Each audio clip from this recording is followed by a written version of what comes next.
selamat malam semuanya. Apa kabar ini? Oke, teman-teman, thank you banget udah meluangkan waktunya untuk ikut webinar Expandana ini.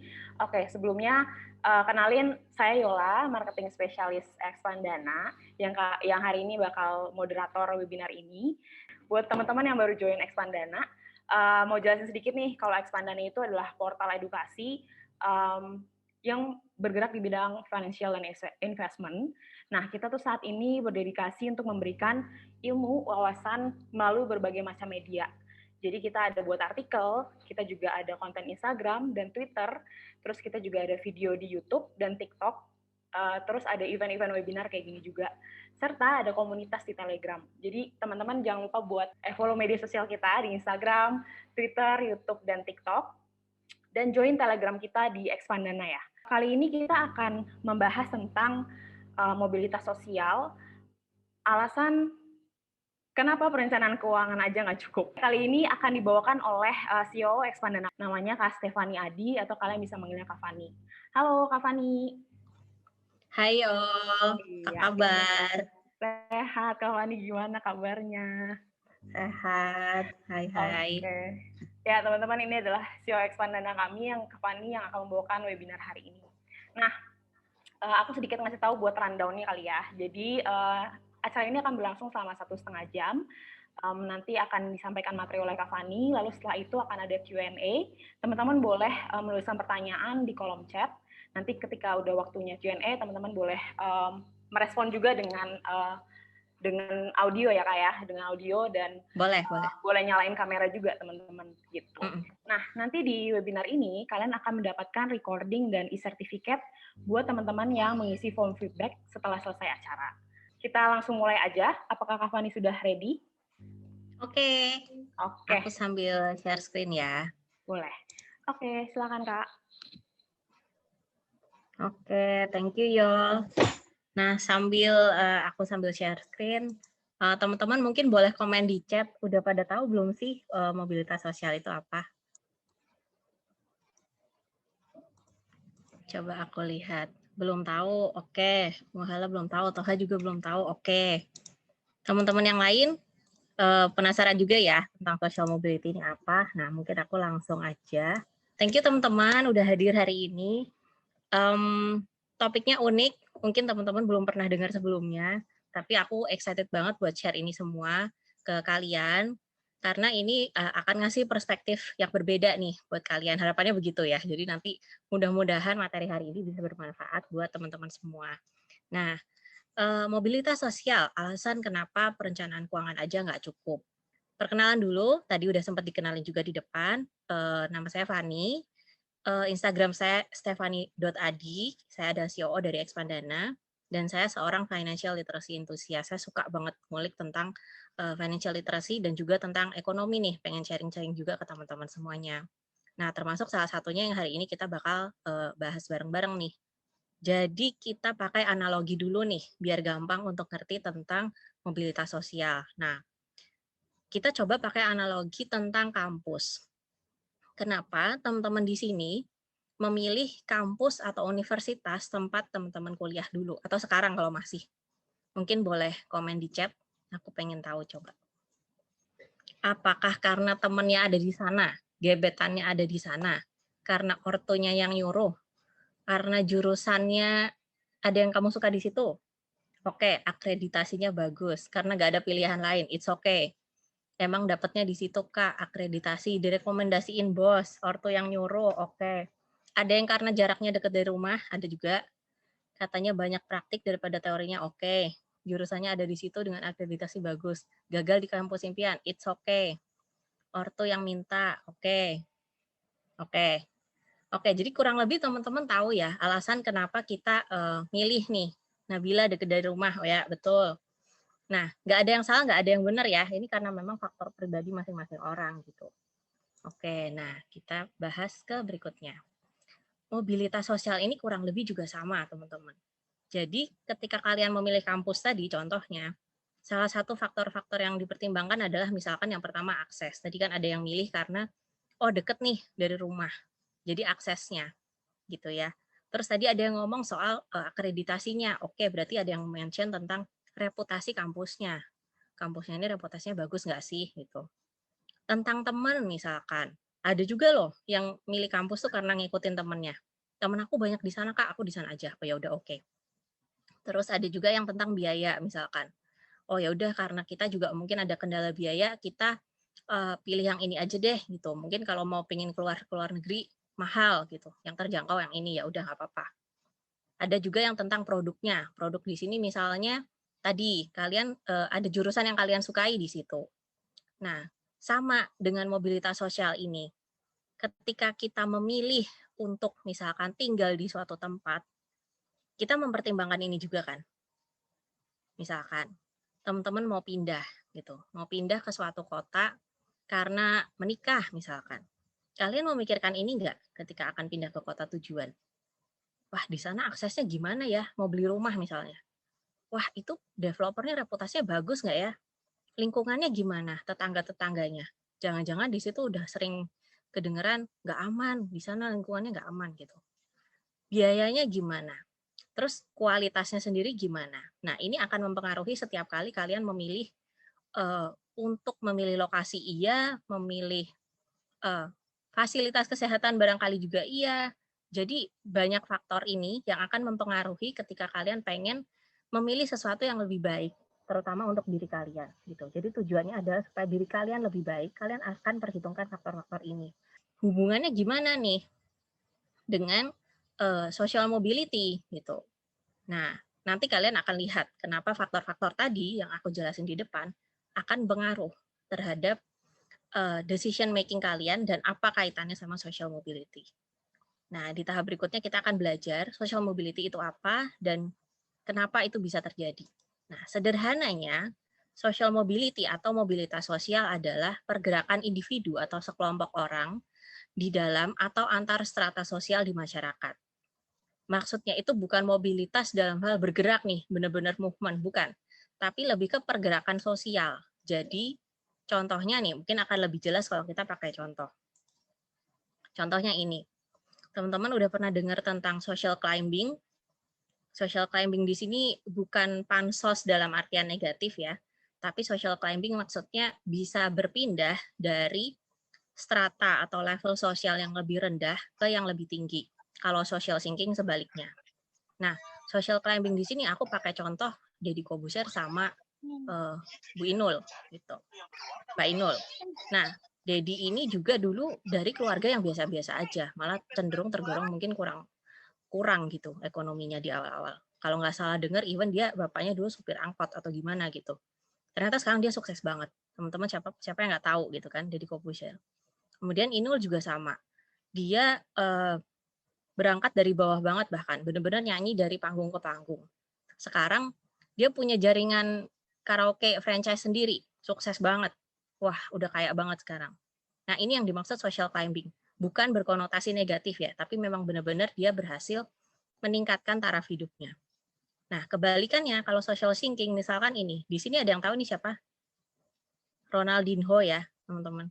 Dia ada seorang sepak bola, terkenal banget, kaya dulu, bayarannya mahal, tapi karena lifestyle-nya nggak bagus, karena mungkin pertemanannya tidak bagus, dia terjerumus ke hal-hal yang kurang baik. Nah, sekarang jadi secara ekonomi juga kurang baik gitu. Nah, ini juga Roni Doser. Dulu kan juga laris banget ya. Mungkin dulu kalau ada yang ngikutin dia di Extravaganza gitu. Sekarang dia nyupir ini ojek online. Nah, jadi mungkin dari sisi taraf hidup juga menurun. Gitu.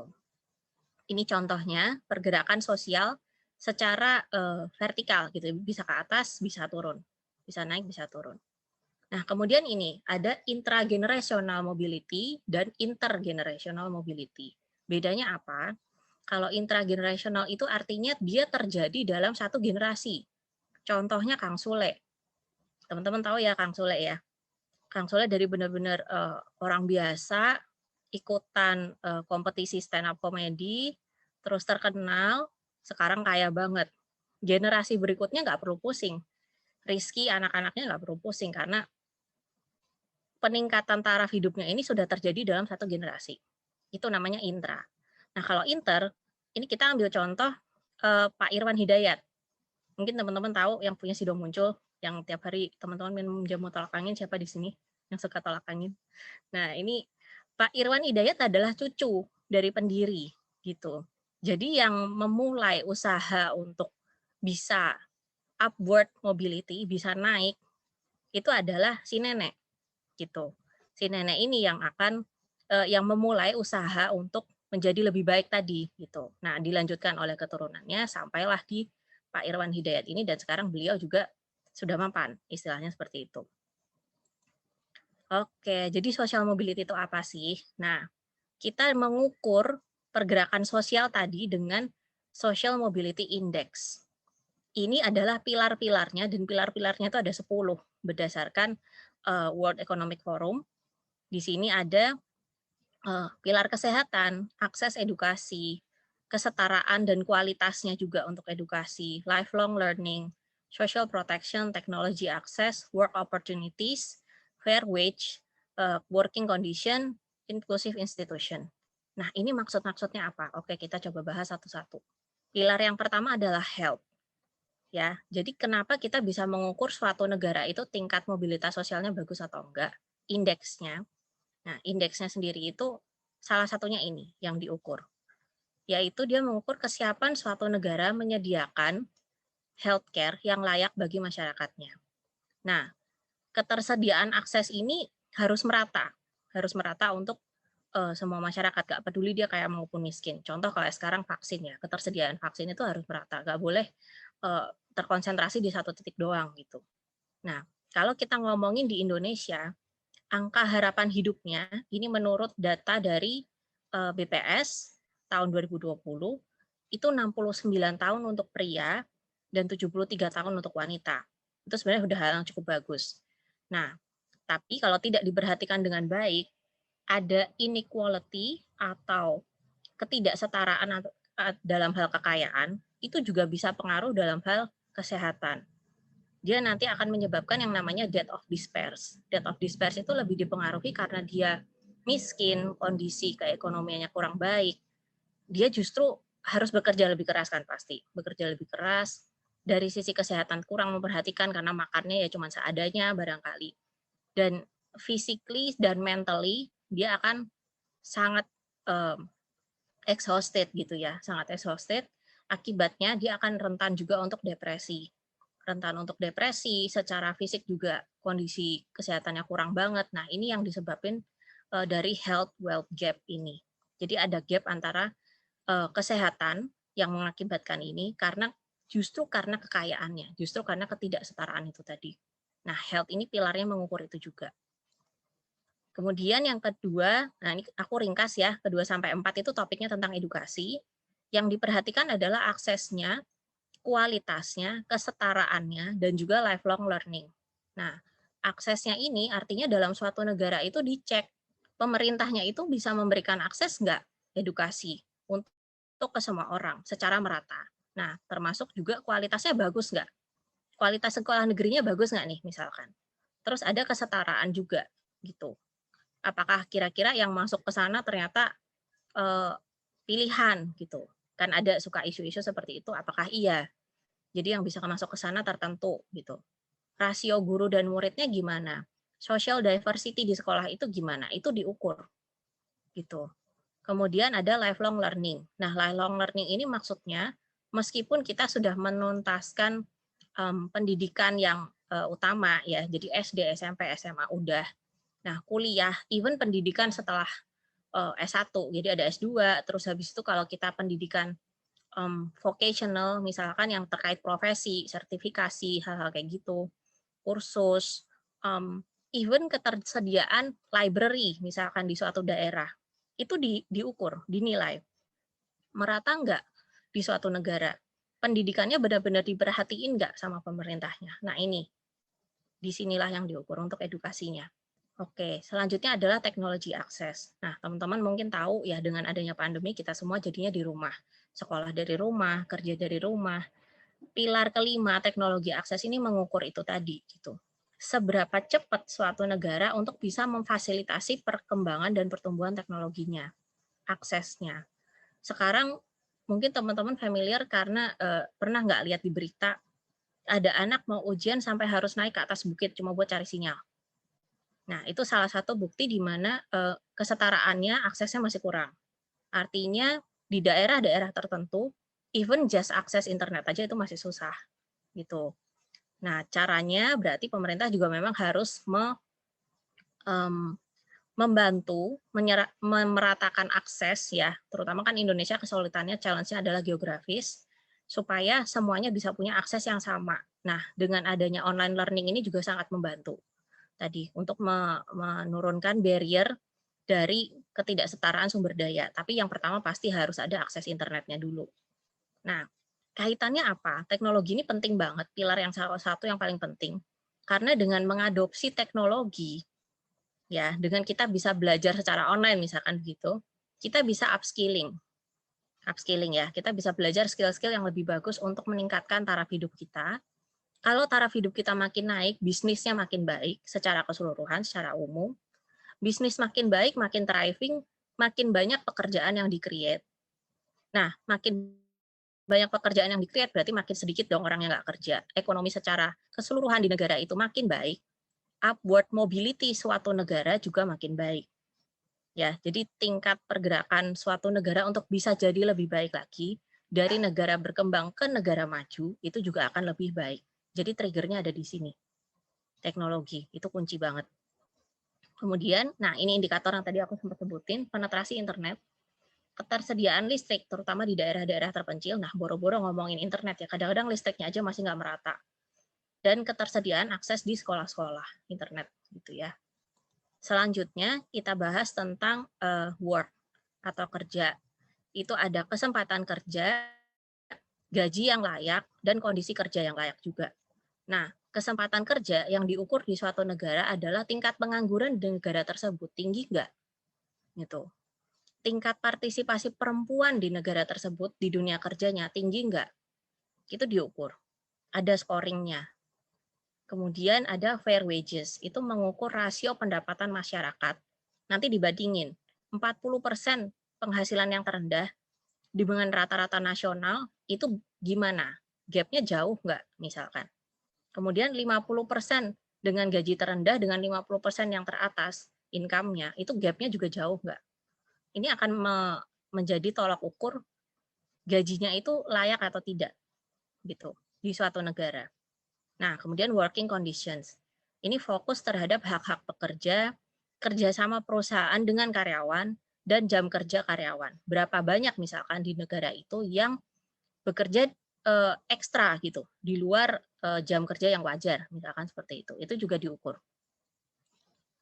Kemudian yang terakhir dua adalah pilar ke-9 dan 10 itu terkait sosial, yaitu social protection dan inclusive institution.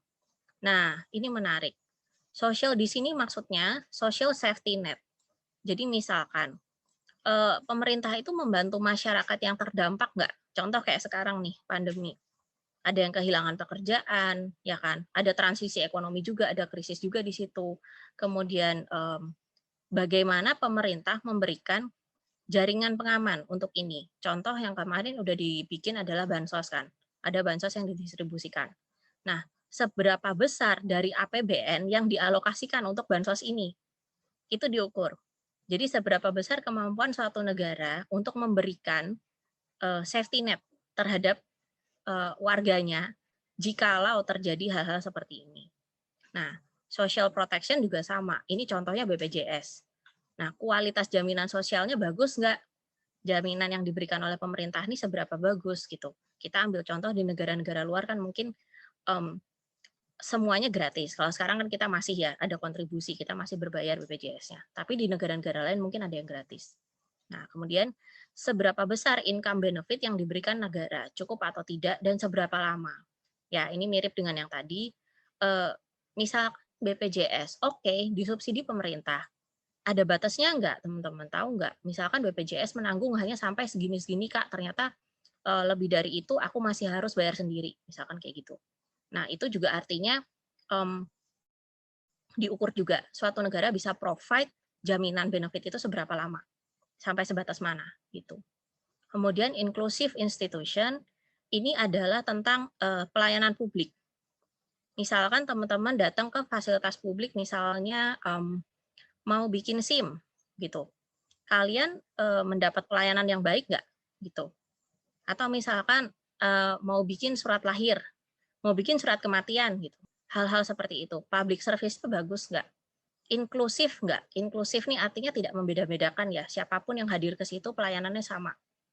Kemudian efisien nggak? Termasuk di sini dinilai adalah stabilitas politik, perlindungan terhadap kekerasan, termasuk perlawanan terhadap korupsi. Artinya di sini juga dinilai kestabilan suatu negara itu sendiri. Kalau kamu tinggal di suatu negara, mau nggak negaranya banyak perangnya, demo mulu, terus kamu nggak merasa nyaman di situ. Nah, itu dinilai di sini. Gitu. Jadi seberapa serius negara itu untuk mengambil langkah membuat kenyamanan, kebahagiaan, kesejahteraan warganya di situ. Itu tadi 10 pilar tentang social mobility. Nah, pertanyaannya, Indonesia itu sekarang posisinya ada di mana? Teman-teman bisa lihat di sini, dari survei Global Social Mobility Index 2020 oleh World Economic Forum, per Januari 2020, Indonesia ada di posisi 67 dari 82 negara yang diperingkat, yang diukur. Nah, ini scoringnya 0 sampai 100 ya teman-teman. Jadi ibarat kalau kita kayak skor ujian itu 0 sampai 100, nilai kita itu masih 49,3. Paling tinggi nomor 1 Denmark 85,2, nomor 2 Norway 83,6, ketiga Finlandia sama 83,6, yang keempat Sweden 83,5, yang kelima Iceland atau Islandia 82,7. Oke, Indonesia di sini 67. Skornya ini ya tadi 49 dari scoring 0 sampai 100. Kira-kira di bagian mana sih kita kurangnya?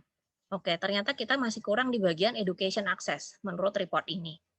Jadi kita perlu meningkatkan preschool enrollment. Jadi maksudnya masih banyak anak yang usia preschool kayak misalkan TK gitu, itu masih kurang banget di Indonesia. Nah, kemudian untuk education quality dan equity pillar itu harus menurunkan persentase anak yang masih di bawah minimum proficiency. Jadi mungkin kayak literasi membaca itu juga masih kurang. Untuk ilmu-ilmu yang distandarkan secara global juga kita masih below minimum gitu. Nah, ternyata kita juga ada yang cukup bagus nih, yang performs well, itu di work opportunities. Jadi secara opportunities, kesempatan kerja di kita itu banyak. Di Indonesia ternyata cukup banyak. Tapi di sebagian daerah masih ada kurang keterlibatan antara tenaga kerja perempuan. Jadi tenaga kerja perempuan ini masih kurang nih partisipasinya. Gitu. Tapi dalam hal keseluruhan opportunity, tingkat penganggurannya itu udah cukup rendah. Sebenarnya udah cukup bagus. Kemudian yang masih kurang juga adalah dalam hal fair wages. Fair wages ini maksudnya gaji ya, dalam hal income. Ini juga masih polarized, masih terlalu ekstrim gap-nya.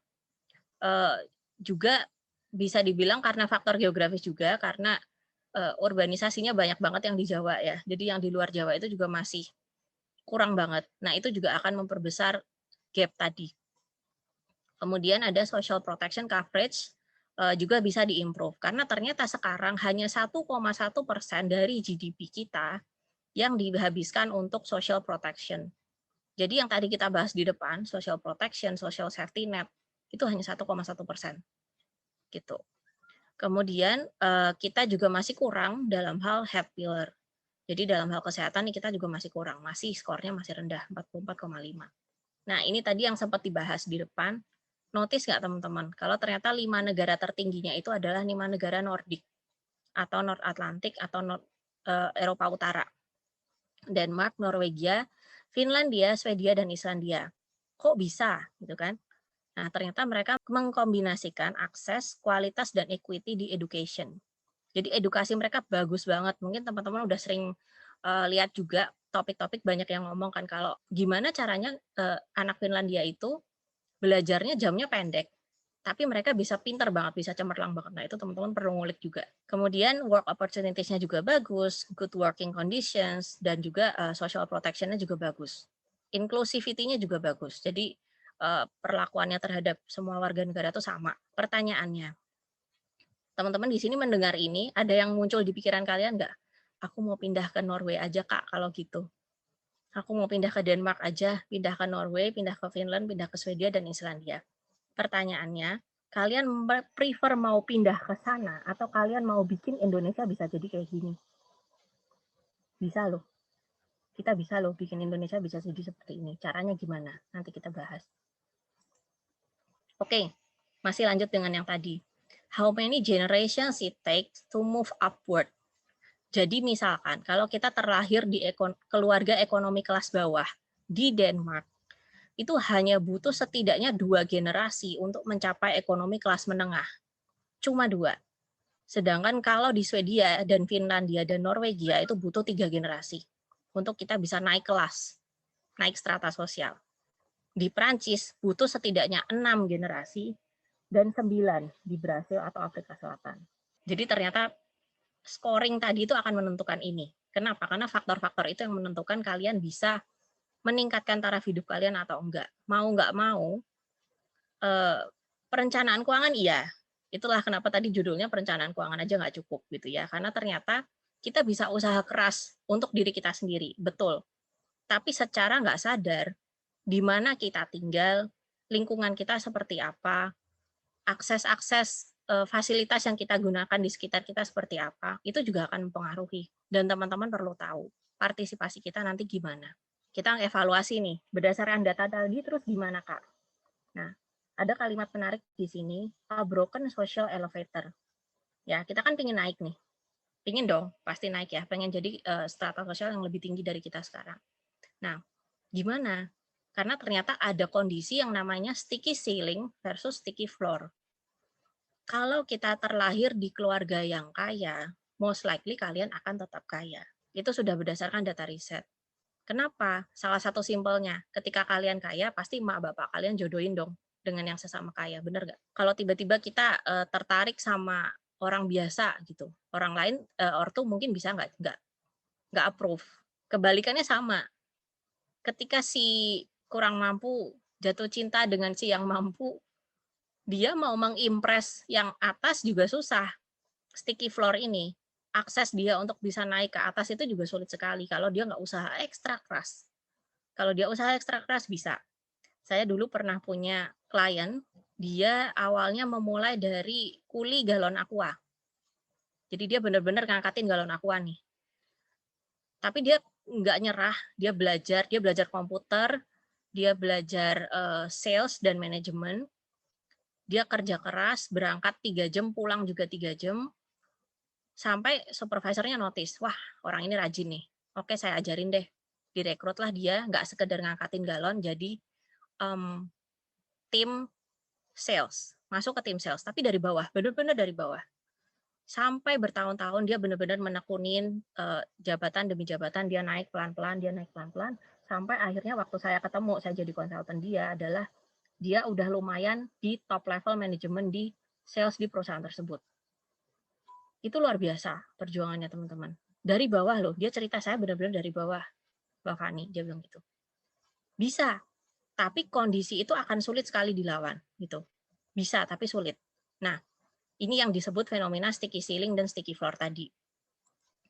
Kemudian yang kedua ada stagnating income growth. Mungkin teman-teman notice juga gitu, gimana sih ya caranya kita ningkatin income kita. Karena kok kayaknya mau naik juga susah, misalkan seperti itu. Udah bertahun-tahun kok segini-segini doang. Nah, ini ada fenomena yang namanya middle class, middle income trap. Kita bahas di sini. Karena ini baru nih. Per 1 Juli kemarin, 1 Juli 2020, Indonesia itu resmi naik dari lower middle income ke upper middle income.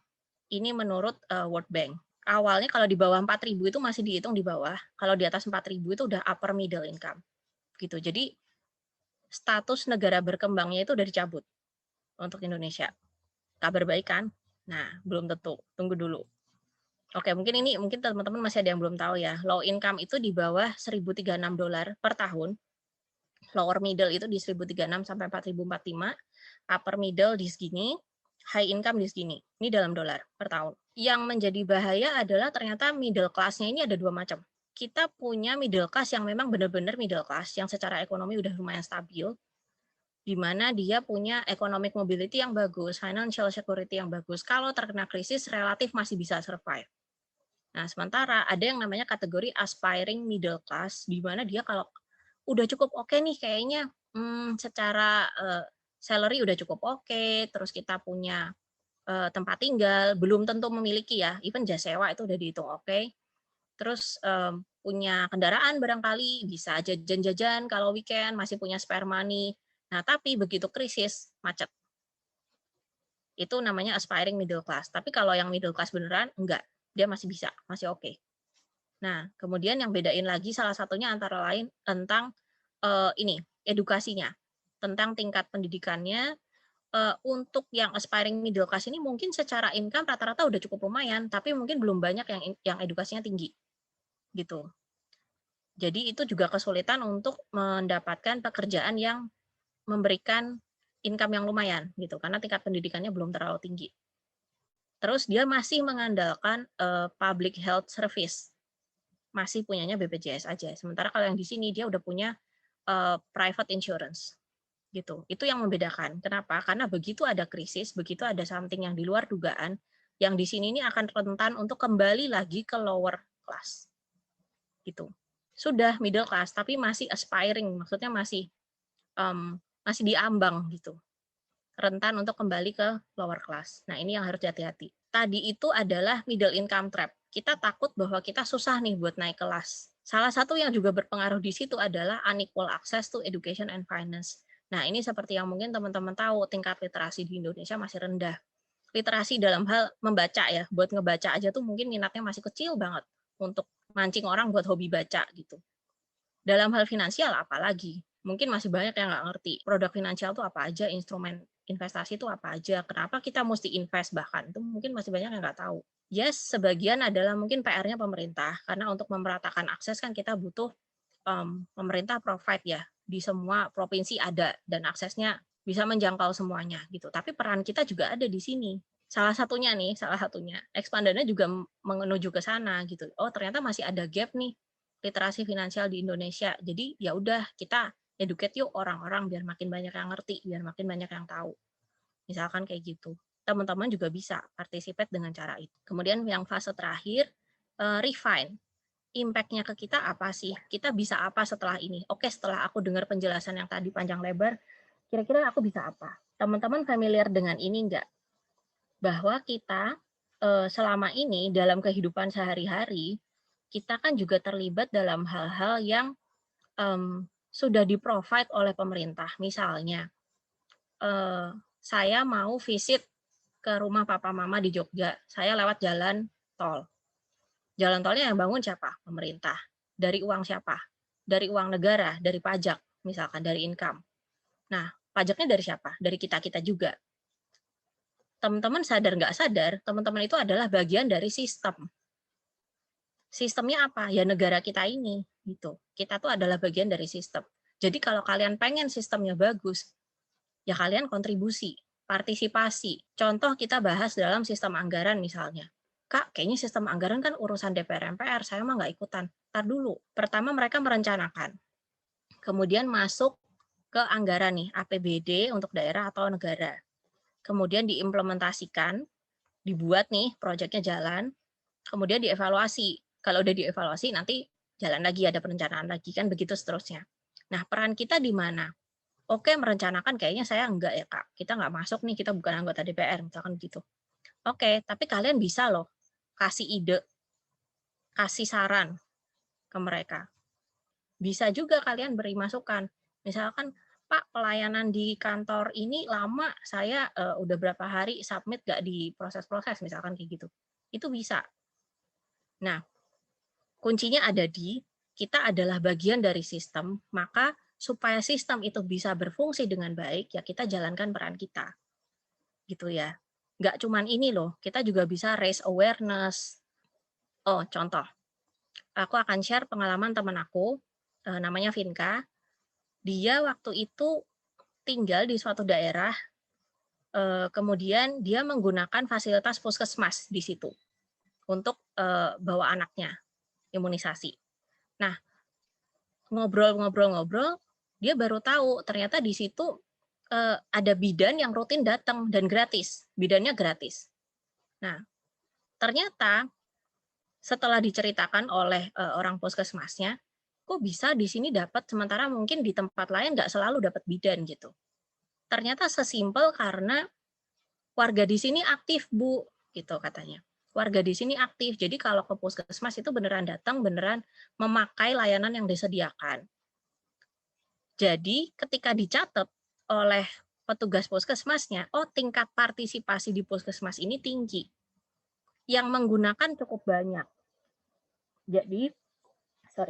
Jadi oleh pemerintah akan dia menghitung, oh di situ yang pakai banyak, saya bisa nambahin fasilitas, alokasi ke sana aja deh gitu, karena di sana kepake.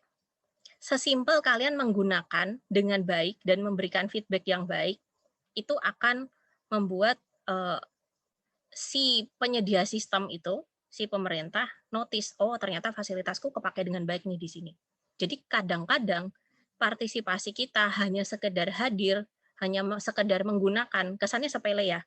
Teman-teman mampir ke perpus daerah, atau mampir ke museum, atau mampir ke anything, fasilitas yang diberikan oleh pemerintah, itu dicatat teman-teman. Oh ternyata ada pengunjungnya, oh ternyata ada yang pakai, dan benefit itu dilanjutkan, diteruskan, jadi bermanfaat buat orang lain gitu. Kata kuncinya adalah ketika kita nggak punya apa-apa, ketika kita kesulitan secara ekonomi misalkan, dengan adanya fasilitas yang diberikan pemerintah, dengan adanya faktor-faktor yang mempengaruhi social mobility tadi, kalian bisa survive nggak? Gitu. Just dengan bare minimum yang diberikan pemerintah tuh kalian bisa survive nggak? Partisipasi kalian matters di situ. Nah, mungkin untuk berikutnya teman-teman bisa ngulik juga tentang istilah ini, tentang donut ekonomi, donat. Nah, ini menarik karena kita nggak cuma bahas dari sisi negara, tapi kita bahasnya dari sisi dunia kalau sudah ini. Apa yang kita lakukan di sini ngefek untuk seluruh dunia ke planet bumi. Ini ngomongnya udah skala planet, skala dunia gitu. Tapi aku nggak akan bahas hari ini, mungkin di lain kesempatan, tapi teman-teman silakan untuk ngulik istilah ini. Nah, kita udah sampai di akhir. Saran aku adalah teman-teman coba untuk proaktif, karena apa yang teman-teman lakukan ternyata itu bisa bermanfaat buat orang lain. Do your research. Misalnya teman-teman mau pindah ke suatu daerah, mau misalkan tadi merit, mau tinggal di suatu tempat. Kalian pasti riset kan? Oh, tempat ini ternyata deket nih dari rumah sakit, jadi kalau ada apa-apa aku gampang. Oh, tempat ini aksesnya ke transport gampang, misalkan deket stasiun gitu misalkan. Oh ya oke.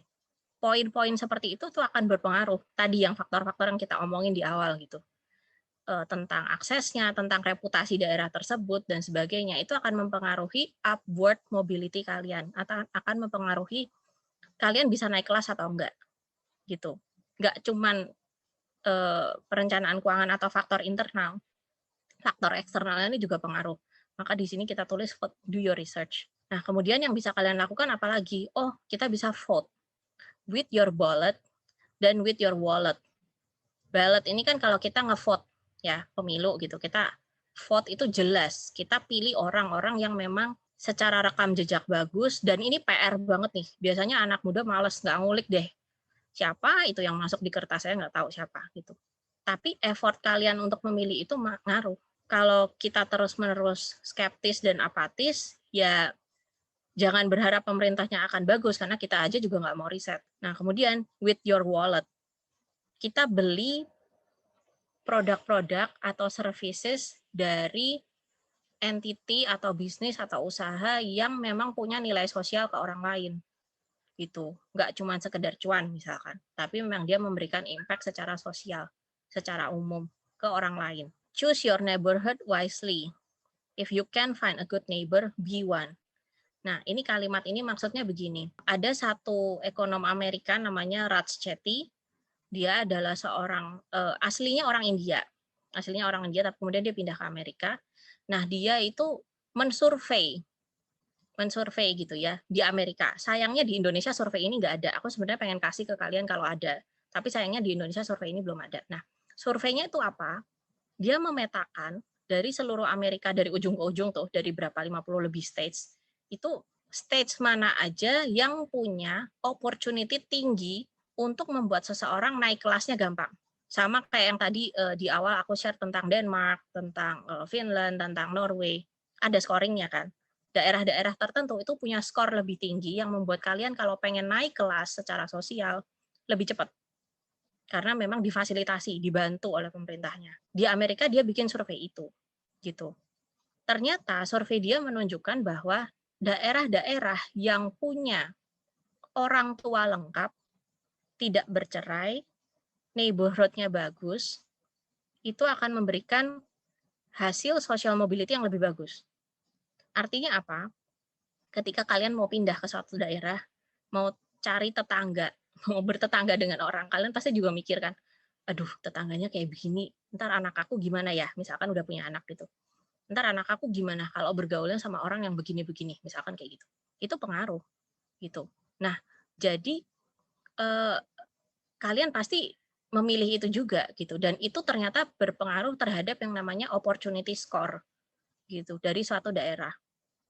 Ambil contoh orang di Indonesia, secara nggak langsung pasti dia akan kalau mikir ya, oke, saya mau naik kelas kemana? Ke Jakarta kan. Semua maunya ke Jakarta karena kenapa? Karena opportunity-nya tinggi banget di sana. Opportunity-nya tinggi. Kenapa? Neighborhood-nya ini matters. Ketika kamu masuk ke sebuah kantor, kamu akan ketemu orang-orang yang sama pinternya, sama gigihnya dengan kamu. Jadi semangat kamu untuk lebih maju lagi, untuk mencambuk diri lebih bagus lagi, itu akan kena di situ.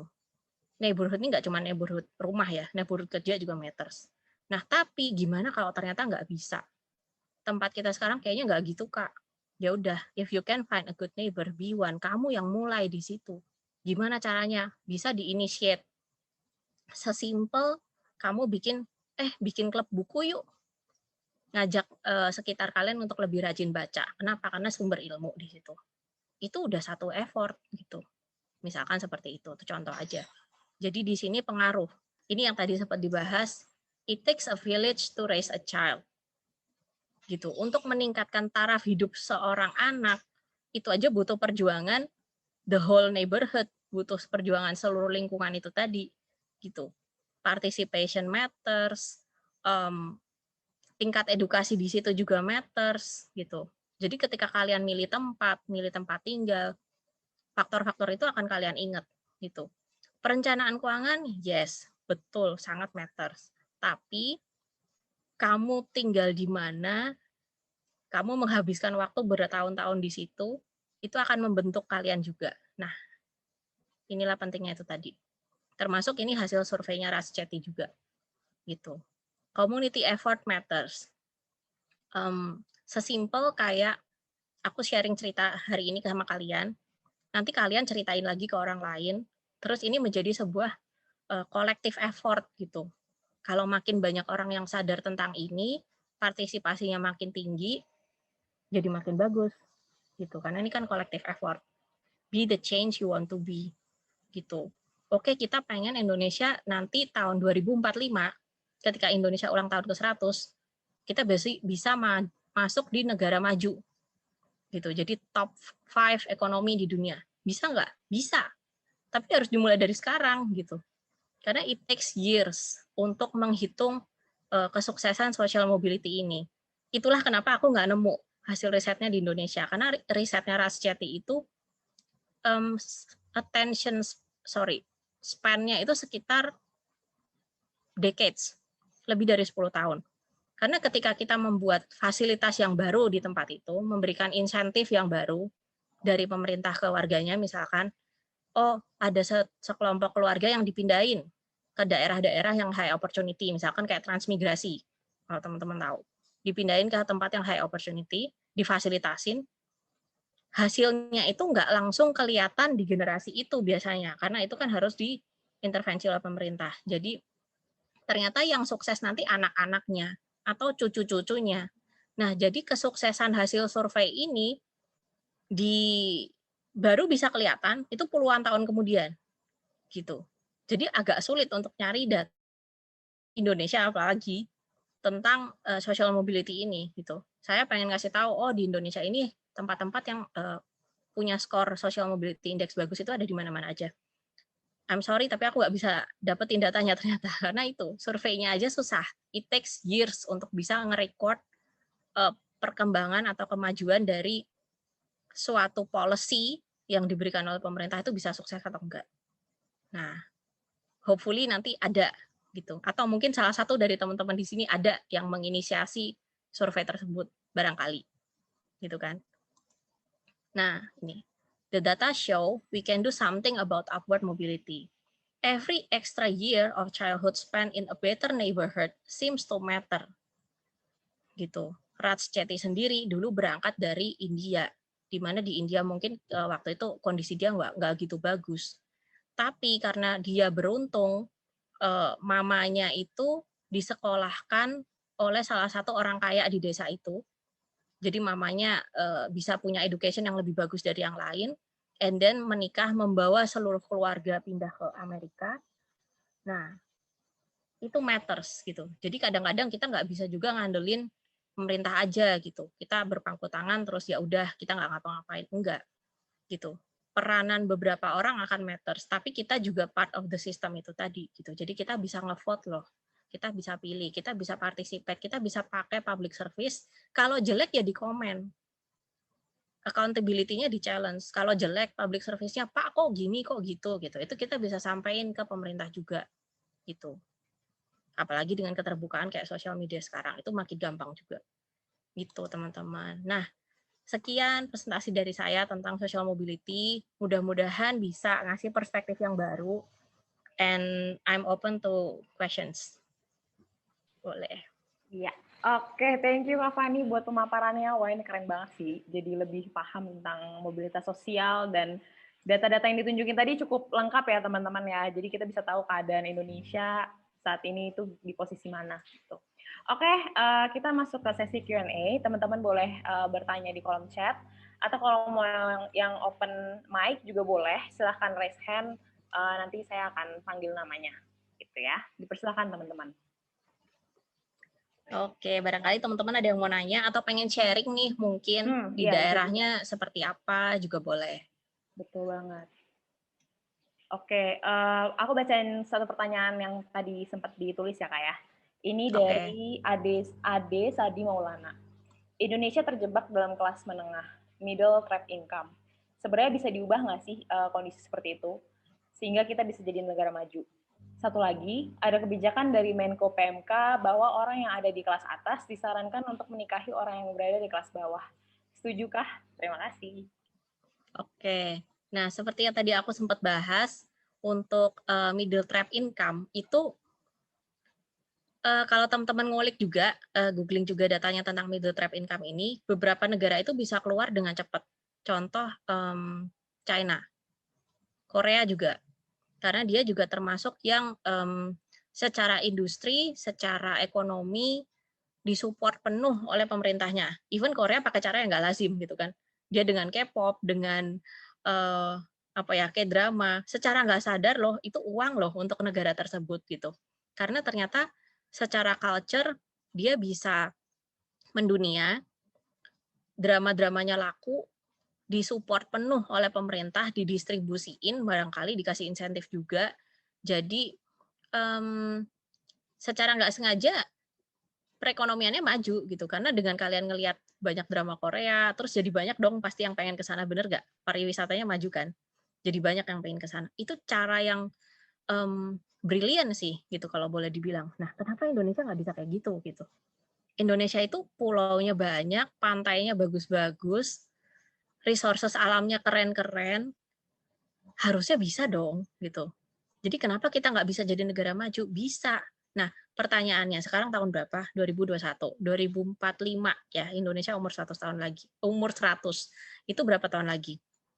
24 ya. Nah, 24 tahun lagi. Bisa nggak dalam 24 tahun ini kita ngejar ketinggalan kita gitu? bisa nggak selama 24 tahun ini kita upskilling teman-teman di sini ya.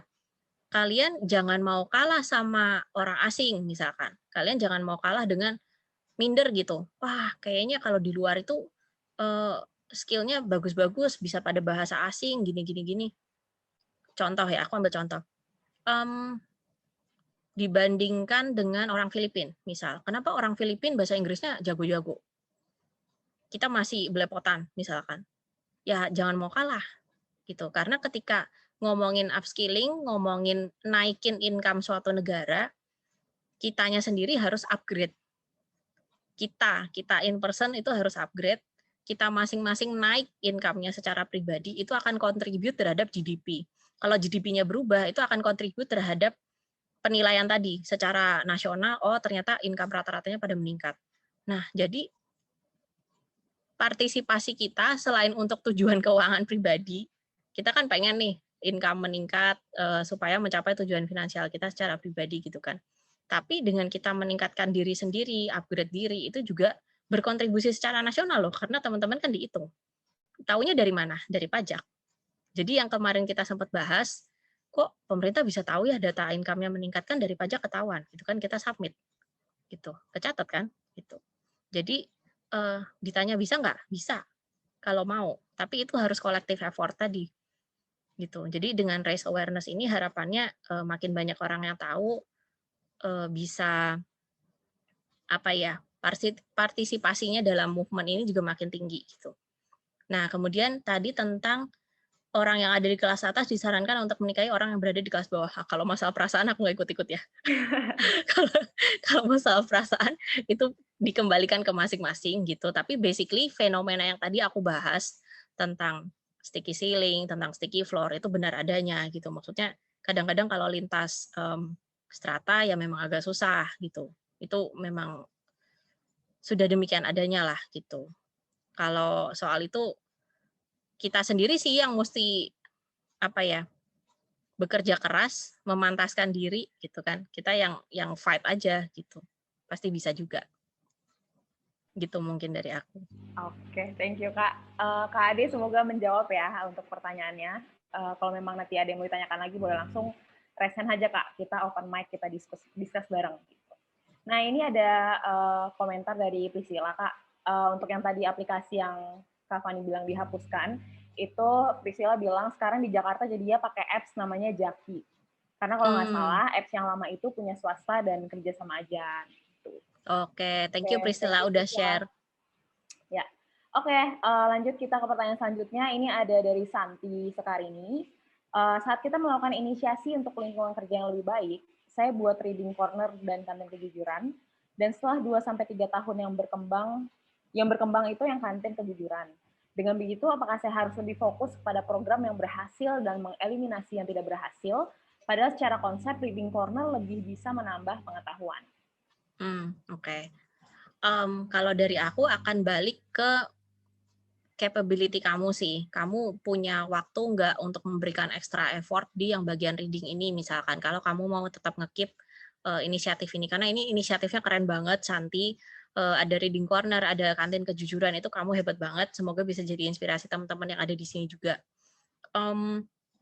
If you have the time, if you have the energy, please continue gitu. Please continue. Tapi kalau kamu memang kesulitan, jangan sungkan juga untuk minta bantuan dari lingkungan sekitar gitu. Siapa tahu nanti ada yang mau volunteer gitu, atau bahkan bisa jadi disupport oleh pemerintah kalau memang usaha kamu bisa kamu sounding ke mereka juga gitu. Jadi jangan berkecil hati gitu, karena reading corner ini bagus banget, terus terang bagus banget, karena banyak banget di kita yang masih susah kan untuk meningkatkan habit membaca. Sementara dengan kita banyak baca, kita jadi lebih knowledgeable. Kita tahu sendiri, ini aku kurang tahu ya, apakah di sekolah-sekolah Indonesia sekarang masih sama atau enggak. Sekolahku sudah lama sekali yang dulu, jadi nggak tahu sekarang masih begitu apa enggak. Tapi di kita itu kayak textbook banget, terus case-case tadinya kurang, eksperimennya kurang, dengan membaca di luar yang textbook, buku sekolah, seperti yang kamu provide ini, itu akan ngasih perspektif baru ke anak-anak tadi yang baca gitu. Jadi dapat ilmu-ilmu yang di luar tentang pelajaran sekolah doang gitu. Itu bagus banget sih, Santi. I hope you continue, tapi jangan sungkan untuk ask for help gitu kalau memang memerlukan. Semangat ya, Santi. Semangat, Santi. Setuju banget sih sama yang dibilang Kak Fani. Kalau memang energinya masih ada, sumber daya kamu masih ada, maksimalkan itu, perjuangin itu. Tapi kalau memang apa ya, ada keterbatasan ya, kamu bisa buat option yang lebih bijak gitu. Sip, oke, lanjut ya. Kita ke Faradila Amalia. Apakah ada saran untuk meningkatkan pendidikan di daerah-daerah tertinggal di Indonesia? Karena saya lihat masih belum banyak orang yang berani untuk datang dan mengabdi di daerah-daerah tertinggal di Indonesia. Terima kasih. Iya, benar sih. Salah satu yang isu yang cukup matters itu kan pendidikan ya kalau di kita. Nggak cuma dari sisi akses nih. Kalau Faradila nih kan ngomong dari sisi akses ya, karena di daerah-daerah terpencil pendidikannya masih kurang. Nah, kalau teman-teman familiar sebenarnya ada gerakan Indonesia Mengajar. Dulu sempat ada. Itu memang diajak anak-anak muda yang punya passion lebih untuk ngebantu memeratakan tentang gap pendidikan tadi, dan dia participate di situ. Aku nggak tahu sekarang masih atau enggak. Tapi itu inisiatif yang sangat bagus. Nah, kalau dari kita sendiri, ya kita bisa sesimpel teman-teman habis ini bikin sosmed. Instead of sosmednya cuma isinya joget-joget atau just posting makanan, teman-teman bisa bikin konten gitu. Bisa bikin konten untuk mengedukasi tentang isu-isu. Pendidikan itu kan nggak harus jalur formal gitu. Dengan teman-teman bikin jalur informal via sosmed, itu juga something yang kalian benar-benar bisa lakuin loh gitu. I mean, siapa sih di sini yang nggak punya sosmed gitu misalkan. Just sesimpel kalian bikin konten, educate others, itu juga akan ngebantu. Kendalanya cuma satu. Kalau aku bikin begini nanti teman-teman lihat aku gimana ya Kak gitu kan, biasanya gitu ya. Aduh malu gitu, nanti aku posting-posting yang begini dikira so iye gitu kan. Nggak kayaknya bukan aku banget Kak gitu. Find your own way kalau begitu. Kalau memang kamu nggak nyaman atau misalkan posting di konten kamu belum ada keberaniannya nanti gitu, someday, ya nggak apa-apa juga. Kamu punya cara lain nggak untuk meningkatkan akses pendidikan ini? Memang kalau ngomongin akses, kita bisa bilang besar bobotnya di pemerintah misalkan, karena kan pemerintah yang punya resources untuk ngebangun ya memberikan fasilitas gitu. Kesannya simple, tapi benar kalian bisa berkontribusi just dengan participate itu juga udah pengaruh. Jangan lupa juga dengan the power of sosmed ya. Kalian bisa benar-benar kalau memang di situ pendidikannya kurang, mention lah, bikin gerakan sama teman-teman gitu. Itu juga bisa. Oke, mungkin itu dari aku. Aku mau nambahin dong, aku juga ingat sih pertanyaannya Faradila ini kayak meningkatkan pendidikan di daerah-daerah. Mungkin kita berpikirnya udah sampai yang jauh kali ya, mungkin yang daerah Papua atau dari mana. Cuman coba kita perhatiin lagi lingkungan sekitar kita, apakah ada nih daerah-daerah di sekitar kita yang memang masih kurang nih akses pendidikannya. Contohnya aku jadi keinget waktu kuliah, dulu aku join organisasi yang emang ada aktivitas untuk ngajar, namanya Desa Binaan, di daerah Kaliurang. Jadi kalau teman-teman di Jogja tahu kan daerah Kaliurang. Nah, itu kita ada kegiatan kayak gitu, dan menurut aku pribadi, sebagai mahasiswa kita udah cukup mengambil peran kan. Maksudnya bukan cukup, at least kita sudah mengambil peran buat meningkatkan pendidikan di daerah-daerah di sekitar kita. Terus aku juga keinget teman aku ada buat sebuah komunitas ngajar juga di Pantai Parangtritis. Aku lupa nama komunitasnya apa, tapi dia yang menginisiat itu gitu.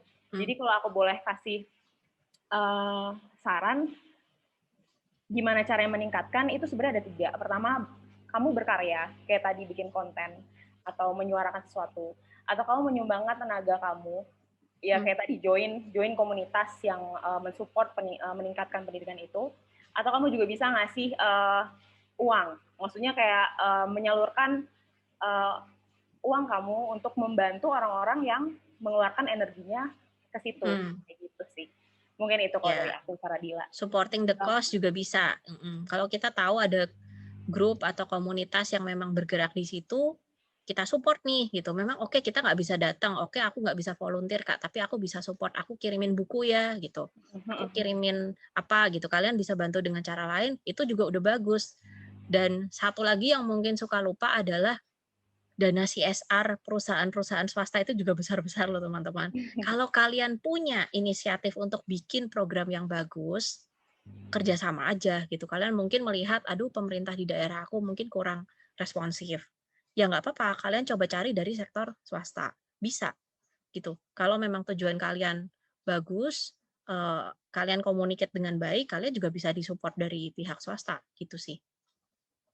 Ya, sip. Thank you Kak Fani buat penjelasannya. Semoga menjawab ya Saradila. Thank you buat pertanyaannya juga. Terus kita lanjut ya Kak ke pertanyaan selanjutnya. Okay. Ini dari Iqbal Pratama. Saya tertarik di bagian memilih neighborhood, khususnya tetangga di lingkungan tempat tinggal. Saya pernah mengikuti kelas finansial untuk memilih KPR, namun hanya membahas dari sisi finansialnya saja. Apakah ada tips dari Kak Fani untuk memilih lingkungan tempat tinggal yang baru, supaya memiliki lingkungan tetangga yang nyaman? Oke, menarik. Thank you Iqbal buat pertanyaannya. Salah satu indikator pertama yang bisa dicek adalah di situ skema RT RW-nya berjalan atau enggak. Gitu, di daerah situ skema RT RW-nya berjalan atau enggak. Kenapa? Karena kalau kamu tinggal di situ, kita berasumsi kita kan mau pindah tempat tinggal untuk menetap di sana dalam jangka yang lama. It means at some point kalian akan mengurus surat-surat kependudukan. Misalkan mau update KTP, misalkan ya, karena menikah kan terus statusnya berubah jadi menikah, misalkan gitu. Terus ini aku ngalamin sendiri ya, so based on my experience gitu. Aku harus cari dong Pak RT-nya, Pak mau minta surat, saya mau pindah tempat jadi warga sini. Kenalan ya Pak gitu, saya warga baru nantinya di sini dan sebagainya. Kalian butuh untuk surat kependudukan. Kalau di situ nggak ada mekanisme RT RW yang bagus, nggak lancar, RT RW-nya nggak pernah ngurusin, kalian akan kesulitan di situ. Nah, itu juga akan pengaruh. Terus dengan adanya misalkan kayak gini, kalau di daerah mungkin ada kayak PKK ya, ibu-ibu PKK, terus nggak cuma RT RW aja, tapi ada komunitas-komunitas yang di lingkungan yang bergerak dan jalan, itu akan jadi indikator yang sangat bagus gitu. Karena ketika kalian membutuhkan sesuatu, mereka yang akan bergerak pertama kali untuk menolong kamu gitu, ketika terjadi sesuatu. Nah, yang ketiga adalah tingkat edukasi dari lingkungan tersebut. Gitu, tingkat edukasinya. Kenapa? Ada satu penelitian di mana seorang anak yang tinggal di lingkungan inventor itu lebih besar kemungkinannya untuk menjadi seorang inventor. Karena kalian terpapar influence-nya juga, semangatnya untuk belajar, oh ternyata di situ intelektual dialognya juga tinggi. Nah, jadi faktor-faktor ini akan pengaruh gitu ketika kalian memilih tempat tinggal gitu. Mungkin memang nggak langsung kelihatan di awal ya, tapi kita bisa tanya-tanya gitu, mungkin sebelum pindah ke sana. Cek dulu waktu mau beli rumah misalkan, cek ngobrol-ngobrol sama orang di daerah situ. Di sini pelayanan publiknya gimana, Bapak atau Ibu gitu. Bisa nanya-nanya dengan orang yang sudah tinggal di sana. Kalau mereka ngomel misalkan, wah susah Pak, di sini saya nggak dapat ini, nggak dapat info ini. Kalau ada pemadaman aja saya nggak tahu, tahu-tahu mati aja gitu. Sementara kalau di tempat lain mungkin ada, karena mekanisme komunikasi antara RT RW ada grupnya jalan gitu kan, jadi enak. Nah itu something to consider gitu kalau dari aku, gitu sih. Oke, thank you Kak Fani.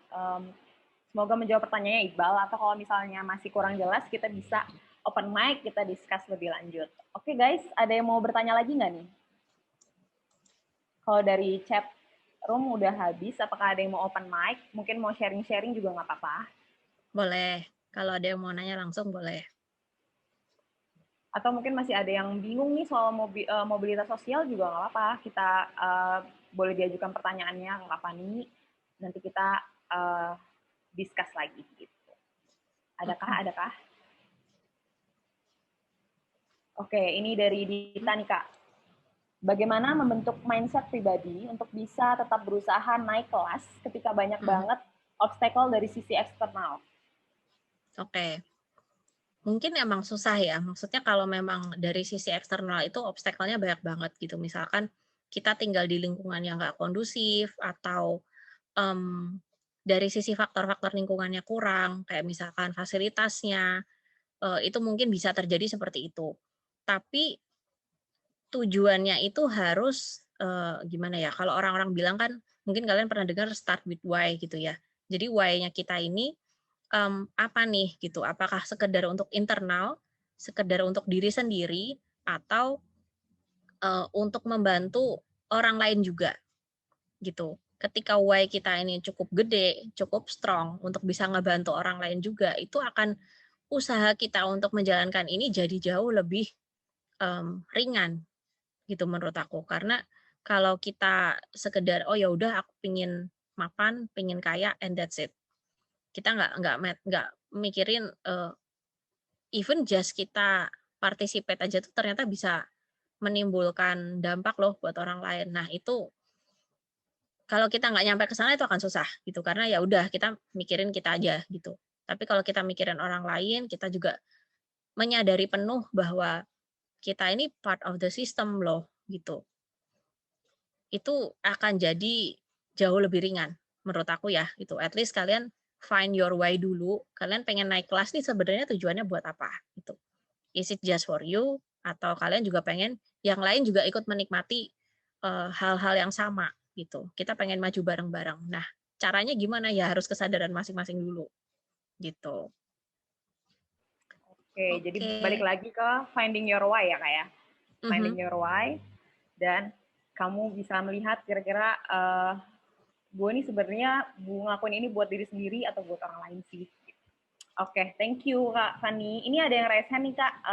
Oke. Dwi Wulandari, boleh langsung open mic aja, sama mungkin kalau mau open kamera juga nggak apa-apa.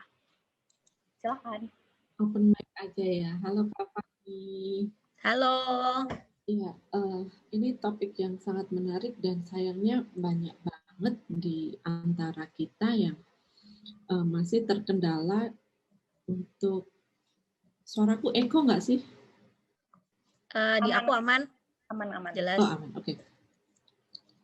Jadi ada beberapa teman dan mereka itu benar-benar brilian.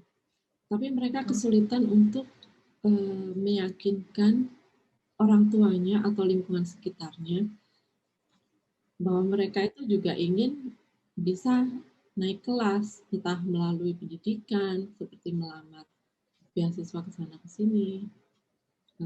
Ada salah satu contoh ya di sini temanku, dia pandemi harus berhenti kerja dan balik ke lingkungannya di Madura gitu.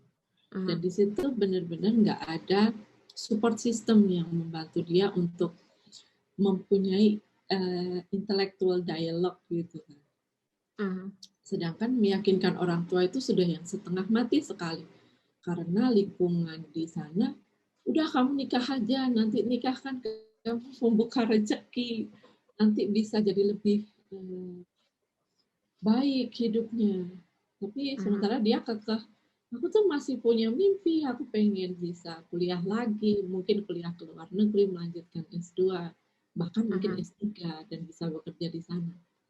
Yeah. Nah, hal-hal seperti ini itu nggak satu dua loh kita lihat. Betul. Dan tidak semua orang tua itu sangat suportif seperti orang tuanya Belva Devara dan Iman Usman gitu loh Mbak. Yeah, Jadi benar. apa yang harus temanku ini lakukan untuk bisa paling tidak supaya orang tuanya itu bisa membiarkan dia mengejar mimpinya dulu. Gitu. Karena susah banget mau meyakinkan, apalagi ya musimnya pandemi. Ibaratnya dia ngelamar beasiswa manapun juga nggak akan bisa berangkat. Itu salah satunya. Sedangkan di itu ya ngertilah maksudnya gitu. Gimana apa yang bisa aku lakukan sebagai teman untuk paling tidak membantu dia. Terima kasih. Ya, benar. Nah, ini sebenarnya bakal nyambung dengan topik kafe kita nanti di akhir bulan, which is privilege. Nggak semua orang punya privilege orang tua yang pandangannya terbuka. Nggak semua orang punya support system yang mendukung mereka untuk bisa berkembang secara maksimal. gitu. Dan itu betul, seperti yang Kak Wulan tadi sampaikan, nggak semua orang punya starting point yang sama. Sesimpel kayak di keluarga kita sendiri ternyata masih ada limiting beliefs bahwa kalau kamu nggak merit nanti nggak ada yang mau loh, tua loh, gitu. Nggak ada. Terus ngapain pendidikan tinggi-tinggi, entar gini. Ada aja gitu omongan seperti itu. Langkah pertama yang bisa dicoba pasti adalah komunikasi hati ke hati gitu. Tapi I'm sure pasti teman yang Mbak Wulan udah coba, karena itu pasti udah yang pertama kali pasti dilakukan pasti itu. Kalau memang mereka sulit menerima, mau nggak mau adalah mungkin ekstrim ya jawaban aku ya. Tapi memang kalau lingkungannya tidak mendukung, aku akan keluar dari lingkungan itu dan aku buktiin kalau aku bisa. Itu sebenarnya solusi mungkin yang tidak ideal karena berarti kan kita jadi ada clash pandangan ya gitu dengan circle utama kita loh sampai ke orang tua nih misalkan kita ngomongnya gitu, tapi it happens gitu. Dan kalau udah sampai di taraf itu mau nggak mau yang bisa dilakukan adalah membuktikan. Karena kalau kita cuma ngomong doang, orang tua juga akan mikir, wah iya ternyata value-nya tidak sejalan gitu, value hidupnya tidak sejalan. Nah, tinggal balik ke temannya Mbak Wulan nih, apakah berani atau tidak untuk mengambil leap of faith itu tadi gitu. Maksudnya value yang dia pegang apakah lebih besar atau ya sudah dia mungkin harus kompromi dengan idealismenya itu tadi dan ya sudah gitu, ya udah kita ngikutin ortu dulu gitu. Aku nggak bisa kasih jawaban yang apa ya paling tepat gitu, yang sesuai banget gitu, custom made untuk temannya Mbak Wulan, tapi temannya Mbak Wulan yang akan bisa menjawab sendiri sih, gitu kalau menurut aku. Balik ke values yang dia pegang, balik ke kemauan dia seberapa besar untuk mewujudkan itu tadi gitu. Kalau memang misalkan dicecer aja gitu, dicari root cause-nya apa. Kalau misalkan, oh nggak boleh kuliah tinggi-tinggi, kalau root cause-nya mahal, kamu nanti udah buang duit terlalu banyak, terus gimana? Oke, let's find scholarship. Dan udah dapat scholarship, masih nggak boleh juga. Berarti alasannya kan bukan itu. Kenapa nih? Gitu. Digali lagi gitu. Jadi kita buktiin bahwa memang ini ada bigger calling gitu ya. Ada bigger calling yang kita punya. Kalau sampai tidak bisa dikomunikasikan dengan baik, karena mungkin limiting beliefs dan perbedaan values, aku nggak bisa bilang sih, tapi kalau aku akan keluar dari situ gitu, karena I need to grow gitu, aku punya calling yang lain, tidak di sini, dan aku akan buktiin bahwa aku bisa gitu. Mungkin ekstrim sekali ya, maaf ya. Mungkin teman-teman ada yang punya jawaban yang lain juga boleh gitu, karena aku bisa berempati dengan posisi temannya Mbak Wulan ini sih, memang sulit. Iya, kalau teman-teman kira-kira juga ada saran, boleh tulis di kolom chat atau boleh juga nimbrung, maksudnya open mic gitu ya. Karena ini kan personal ya, maksudnya balik lagi ke tiap individu masing-masing. Saran Kak Fani belum tentu bisa applicable juga ke setiap semua kita gitu. Jadi mungkin bisa menjadi bahan pertimbangan, tapi tetap melihat pro and cons dan dari semua segala sisi gitu, kayak gitu ya. Oke, thank you Kak Dwi Wulandari. Apakah mau bertanya lagi atau sudah cukup? Sudah cukup. Ini aku langsung DM. Makasih banyak. Oke. Kita udah sampai di penghujung acara, tapi izinkan saya 1 menit aja buat update event-event yang ada di Expandana bulan ini. Jadi buat teman-teman yang tertarik untuk mengetahui tentang trading saham atau masih pemula di trading, kita bakal ada event bareng Ellen May buat bahas strategi trading untuk pemula nih. Terus kita juga ada Cafe Expandana, di situ kita bisa diskusi santai tentang satu topik tertentu. Nah, untuk besok kita akan membahas tentang privilege dan mengapa penting dibicarakan. Nah, teman-teman juga bisa join di Cafe Expandana itu untuk kita diskusi bareng secara santai aja. Terus kemudian kita juga akan ada Expandana Academy. Kalau bulan lalu kita udah mengadakan Expandana Academy yang personal finance. Nah, di bulan Maret nanti kita akan mengadakan Expandana Academy Investment 101 gitu. Jadi teman-teman yang tertarik bisa langsung ke Instagram Expandana, bisa klik di bio-nya, bisa klik di bio terus nanti melakukan pendaftaran di situ, atau juga bisa ke website expandana.id. Gitu aja teman-teman info dari saya. Oke, buat teman-teman juga jangan lupa untuk mengisi form feedback di sini. Feedback kalian berarti banget buat kita, biar kita bisa kontribusi yang lebih baik lagi, memberikan yang terbaik lagi buat kalian gitu ya. Oke, terima kasih teman-teman buat kehadirannya di webinar kali ini. Semoga materi yang disampaikan oleh Kak Fani bisa bermanfaat buat kita semua, bisa memberikan kontribusi dan wawasan yang lebih baik juga. Gitu. Oke, sampai ketemu thank you semuanya. Oke, Kak Fani thank you juga. Terima kasih teman-teman. Sampai ketemu di event Expandana selanjutnya ya. Bye-bye. Bye.